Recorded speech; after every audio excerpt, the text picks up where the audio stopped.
Hello, people of the internet. It's your boy, Skinny Penis, yeah, with another replay. We have a lot of them, actually. As said in the Valparaiso video, there's gonna be more. Yeah, got some good games, so we can brag about them on YouTube. Anyways, so this one is Piemonte. Randomly whooped out a lot of super cruises lately. Actually, not a lot. I just played Clausewitz and Piemonte, and then like Kunming here and there, Hanover for a bit, but like mainly the super cruisers because they're fucking nuts. And this one here is a Lighthouse Piemonte game, a very good one. High base, I think 360 or so damage. Pretty good. Also goes to show the, let's say, possibilities you suddenly have if you get an icebreaker and 40mm side, 40mm deck. Which is, in my opinion, a really nice armor scheme. It's kind of like a cruiser done right, in my opinion. It is not broken. I mean, okay, compared to all the other cruisers, it's broken. But against most newer BBs, it's actually quite fine. Like, you can actually do something. You can push. You don't have to necessarily always kite. Because, you know, like, there's a lot of cruisers on tier 10 and even some of the super cruisers where you could just not push into any sort of BBs or spawn or anything. But yeah, Venezia gets the ability, the Legend Mod Lighthouse one gets the ability to push because you have these obscenely fast reloading smokes, and 5 of them. So you can always time your smokes to get your heals and DCPs back, to go dark, to drop focus fire on you, stuff like that. So you can technically continue into spawn. Pimo can just do it without a smoke if you get the right situation, just because you don't eat that much damage from BB AP. And also, like, a lot of HE doesn't really damage you. But yeah, I think it's based on the Napoli hull, this car, but it doesn't get to have the full-blown autism armor of the Napo, where you can also eat a lot of flat shots or angled up shots and you get overpen. This thing here is easier to Citadel. Also for other cruisers, it's way easier to Citadel, so like you're not as safe. The gun angles aren't the best, they're not the worst. You, funnily enough, because you're obviously the logical conclusion, or supposedly logical conclusion of Venezia, you get a sub-surveillance too, which I'll forget a lot of times, but hey, sometimes it works, sometimes it does. Normally I find myself in no sub games if I'm playing a Cerberus or a Venezia or something. To be fair, also, like, Venezia, to be fair, with the smokes, is one of the best cruisers to actually utilize the sub surveillance and the sap combination. I mean, Pimo is also good. Thing is, like, if the sub surfaces against your sub surveil and you have guns ready, you basically one-shot him. If he stays underwater, he eats the airstrikes. So it's kind of like checkmate if you actually catch them. But what you're playing it for is obviously 23,000. I think it was 23 or 22,000 a Sep Alpha. That's what you see here. You slap. Also, the Shimakaze will eat massive shit. Actually, not death striking him here, but I mean, yeah, sometimes you only had like 5 shells, 12.7k, basically his entire ship removed. Pretty nice. That's, by the way, also one of the differences between Pimo and Venezia. There's upsides and downsides to both ships. Pimo, for example, does overmatch destroyers. It overmatches 19mm. You also overmatch Minotaur, so your sap and also AP, but specifically also the sap doesn't care about the angle. So like a Venezia Minnow could angle against the sap and mitigate the damage. Against this car here, it's pretty hard. But then again, against the Minnow specifically, you would probably shoot AP anyways and kind of grief him. But yeah, you pen 60 mil. So there's no armor plating really in the game that actually, or no ship that boosts armor platings that you can't pen. So like on German BBs, you obviously pen the deck with this thing, but Venezia also does that. But with this thing here, you pen the sides of a Napoli and you pen the Kreml deck too. It's kind of interesting because you get a lot of damage on Kreml and Uchakov suddenly, because you pen 60. And Napoli has a really hard time in randoms. In comp, it's different. Like, Pimo doesn't counter Napo. It counters it decently well if it has a Spotting DD. But the Napo can just play on its own and generally, like, even push the Pimo, because in return the Napo pens it everywhere with HE. Napo has 40mm HE pen. So there's some interesting engagement. I feel like it's a really nice super cruiser. Probably one of the more balanced ones. I mean, Clausewitz with the damage output 50 deck, kind of questionable. Obviously, Conde and Annapolis extremely questionable. Jacksonville, I mean, the idiots smoke it, so that's when it really shines. But if you play it solo, it's not even that crazy. To be decent, like the gun angles are meh. Obviously, it doesn't really boost any armor. It's just this ultimate glass cannon. I'm not that big of a fan of Jacksonville. It just deals a lot of damage, yeah, but you actually, if you play it solo, assuming you're not smoked, you need some brain. I feel like the Conda, the Annapolis, and the clouds of it's are way more disgusting. Obviously, Annapolis highest game impact still. But yeah, Napoli, in randoms at least, they're mostly dented. You slap them really, really, really hard with sap. You pen the 60 sides and Ven doesn't. For example, in a Venezia, you see a Napoli, you just want to fucking run away or go back to port. Really hard to ever kill it. It takes ages and it's extremely, extremely uncomfortable to fight. But in this one here, you just really don't care. Sometimes also, like, obviously this thing has Napo AP, but with normal cruiser dispersion. But then again, like, the AP, it can slap, but most of the time it's like pretty underwhelming. It's like just because the sap ensures the damage. That's the point of sap. Like, people always greed with AP on Colombo, for example, or Marco Polo, even on this one here. And it's like, just use sap and it's just way more consistent. It just is. Same thing with Ven. Like, I mean, Ven AP is so bad that stab spam is just really the only alternative. The only thing you one-shot with AP is like light cruisers. Or that you sit, like you have a really hard time even sitting heavy cruisers at mid to long range just because your penetration is so low. But yeah, as you can see here, there's not really a reason for this ship, if the flank is being abandoned by the enemy, to go into permakite. And actually just bide your time and slowly push into the enemy. I will do that too. I will just move into their spawn. Here again, like greeting for AP. I mean, okay, you deal 6.3. If that is a sap volley, it's probably 15k again. So, yeah, just don't greed for the AP. It's kind of pointless. Just have sap loaded. It's way more consistent. Obviously, you want to run a Lighthouse spec kind of on Ven and Pimo. I don't really see the point of... I mean, sure, like, for less experienced players, the concealment specs are always better. Because you first technically need to learn all the ships, all the positions, all the distances, all the positions you can kite, cannot kite in, how to move around. So same that John says, like you generally start out playing the game with concealment and getting really good numbers in, really good win rate, and then you can, if you're really good, you can, in my opinion, start running the Lighthouse builds. It even took some time for me to fully understand them. They play a bit different, obviously. You have to have a decent amount of game knowledge to actually make them work properly. But yeah, if you have, like, I mean, technically there is not really anyone out there with the same stats as John or me. So, but yeah, like, I mean, if you're a super unicum, I guess, which are very few, I guess Lighthouse builds are the play. Learning the game with them, I don't know. I mean, I wouldn't advise anyone to run super ships in general to learn anything. I feel like the entire tier 11 stuff is so incredibly dented. I don't know. Doesn't really teach you anything. It's just, in my opinion, mind-blowingly dented. Anyways, Lighthouse spec for me. The point is get as much DPM in as possible because they did cut down on the reload quite a lot on this one. Your base reload is extremely long. I mean, obviously you get 19 mil overmatching sap. Incredible sap alpha armor on this ship. Yeah, the smoke, by the way, not really that usable. I will also smoke soon, I think, in this game, and then shoot, and then the sub is somewhere in my heart detection.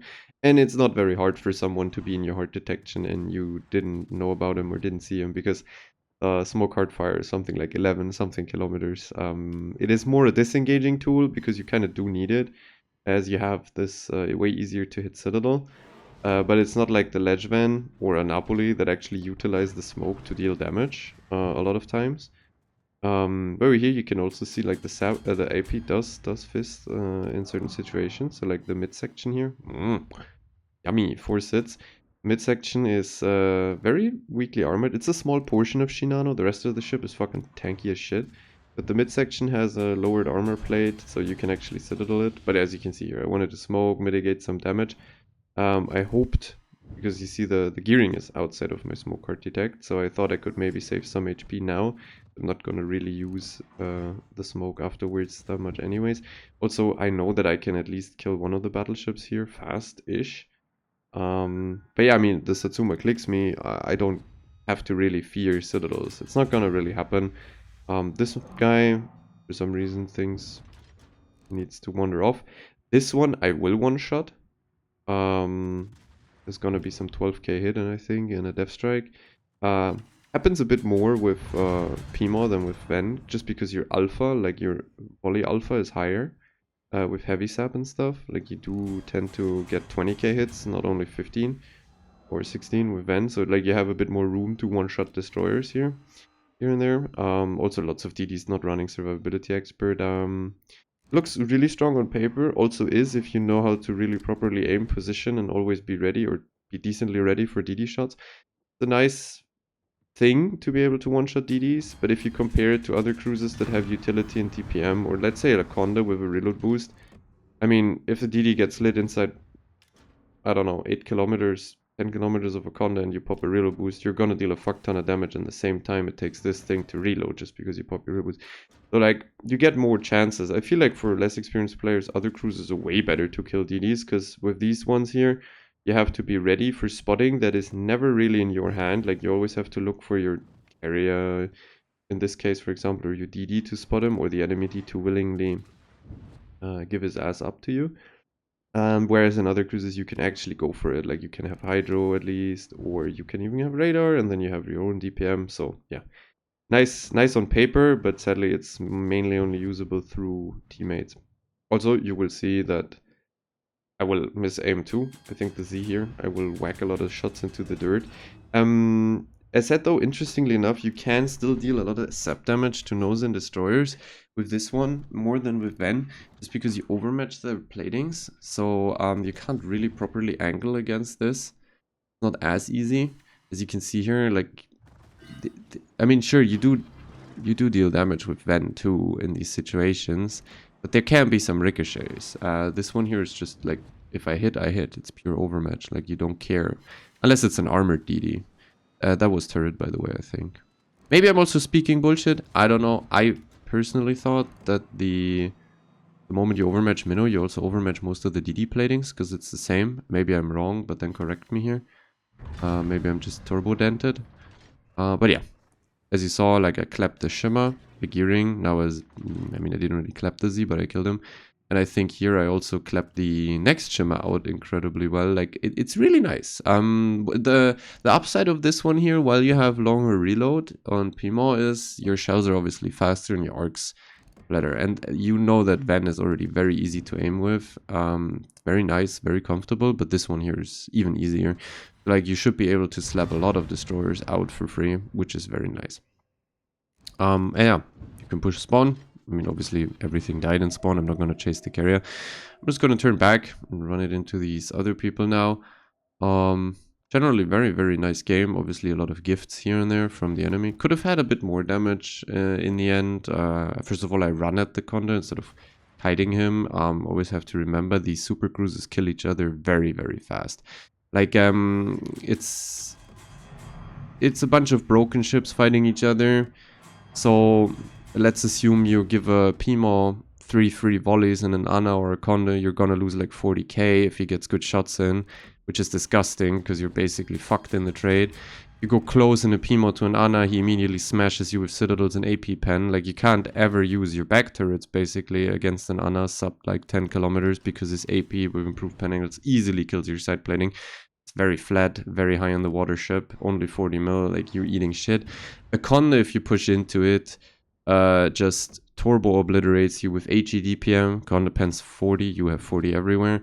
Clausewitz can obliterate you with HE DPM, though you can trade a lot better into Clausewitz, Kaider, and Nozen, because the moment he uses all his guns, obviously his gun angles are bad, so you're basically just trading a lot of HP into each other. So yeah, it always requires a lot of HP losses if these super cruisers meet each other, and the one who's pushing most likely insta dies. You could see that in the triple super ship season. Like, obviously you play a fuck ton of Novos because they didn't limit it, but they limited Moscow and Petro because they're dented. Fuck ton of Novos.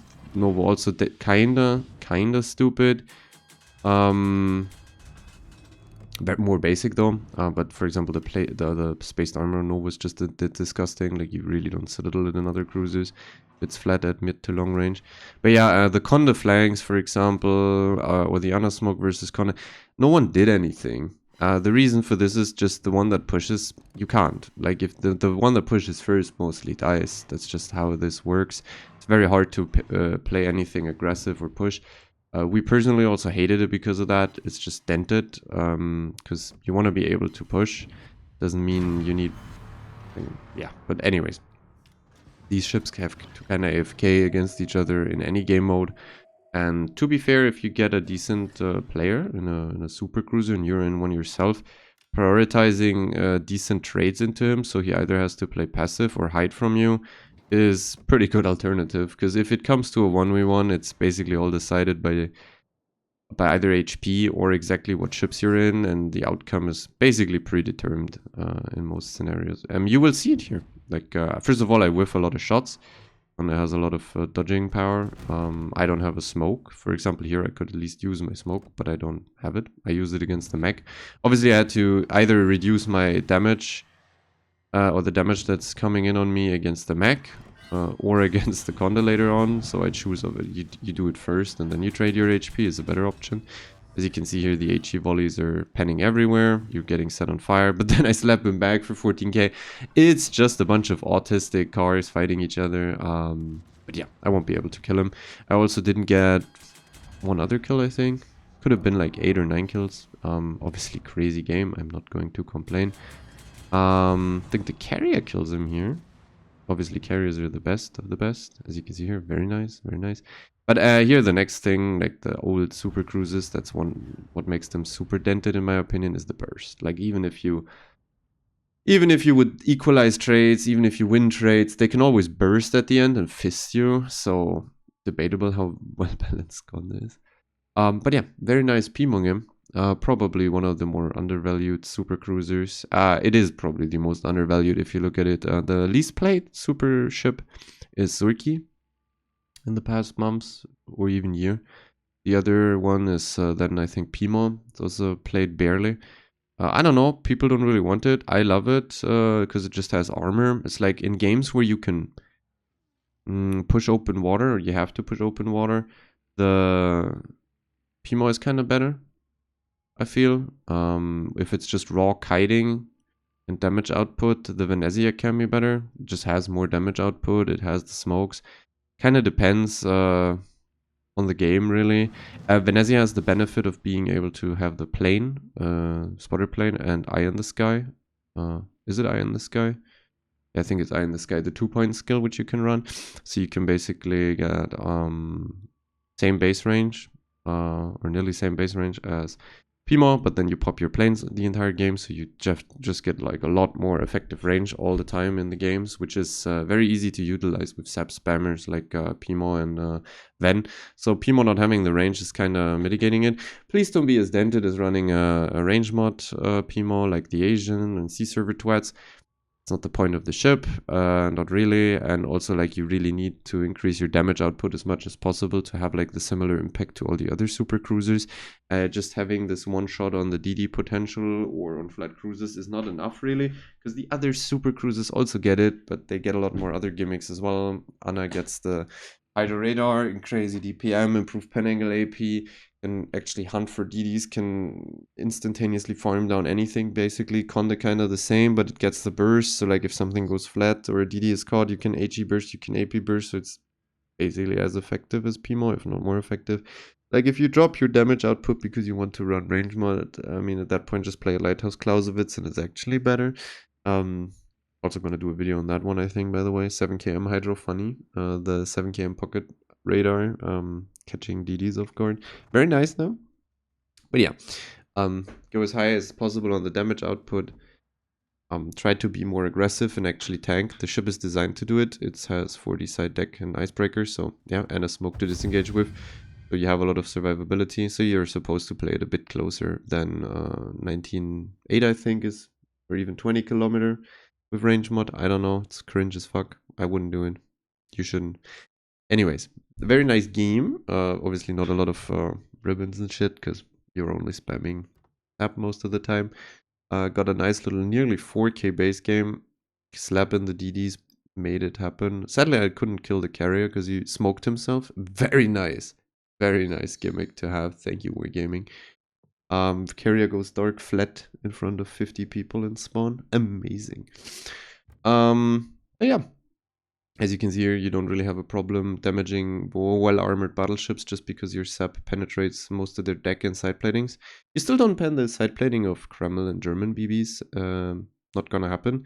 But for example, you pen the deck and side of Satsuma, so very nice target to farm.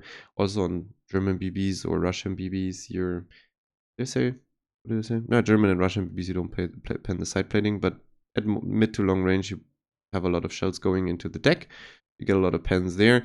And you have to remember that the impact angles have to be, I think, better than 75 degree or under 75. I don't know. Well, I mean, you know what I mean, I guess. I think 75 is for Ven and Pimo AP, Sap, I mean. So you have to be at a decent amount of distance to actually get into the deck armor. So it's kind of funny if you play against the Krem at 12, 10 or below kilometers, you obviously can't really lob into the deck. But then magically when he goes above 15, 16 km, let's say like 16 km shots right before he leaves your range, you're suddenly getting into the deck and you're hitting magical 16, 17k volleys. Kind of interesting to have that over Ven. As said, it's only the Krem and the Uchakov and the Napoli plating, so it's not really that bunch of impact. And that's why the raw damage output of a Lighthouse Ven is probably just a bit better. You are a bit more maneuverable with Lighthouse Ven. That's one of the benefits, like if you need the maneuverability. And the because you can go dark more in the smoke, turn out more, turn in more. You're a bit more maneuverable. If you need that, Ven will be better, or just raw damage output, Ven will be better. If you just need to tank, stay, and you don't need a maneuverability, you could just nose and push, nose and kite, as in kite. Pimo is probably a bit better. It's a larger target though. I also feel like the ass is extremely vulnerable of it. So yeah, ups and downs on both. If you go tier by tier, Ven is the better choice. The Lighthouse Legend Mode Ven. Pimo is not as versatile, mostly because the range is limited. Yeah, but yeah, there's the game. Did I make profit? I made profit with a green booster. Amazing. If you get that kind of game, you actually make profit on super cruisers. If you count in the flags now, I didn't make profits, but whatever. Hope you enjoyed it. I'm gonna do some other videos soon. There's also, I said, like a 400k Haru game and a nice super fast damage Barbiano game.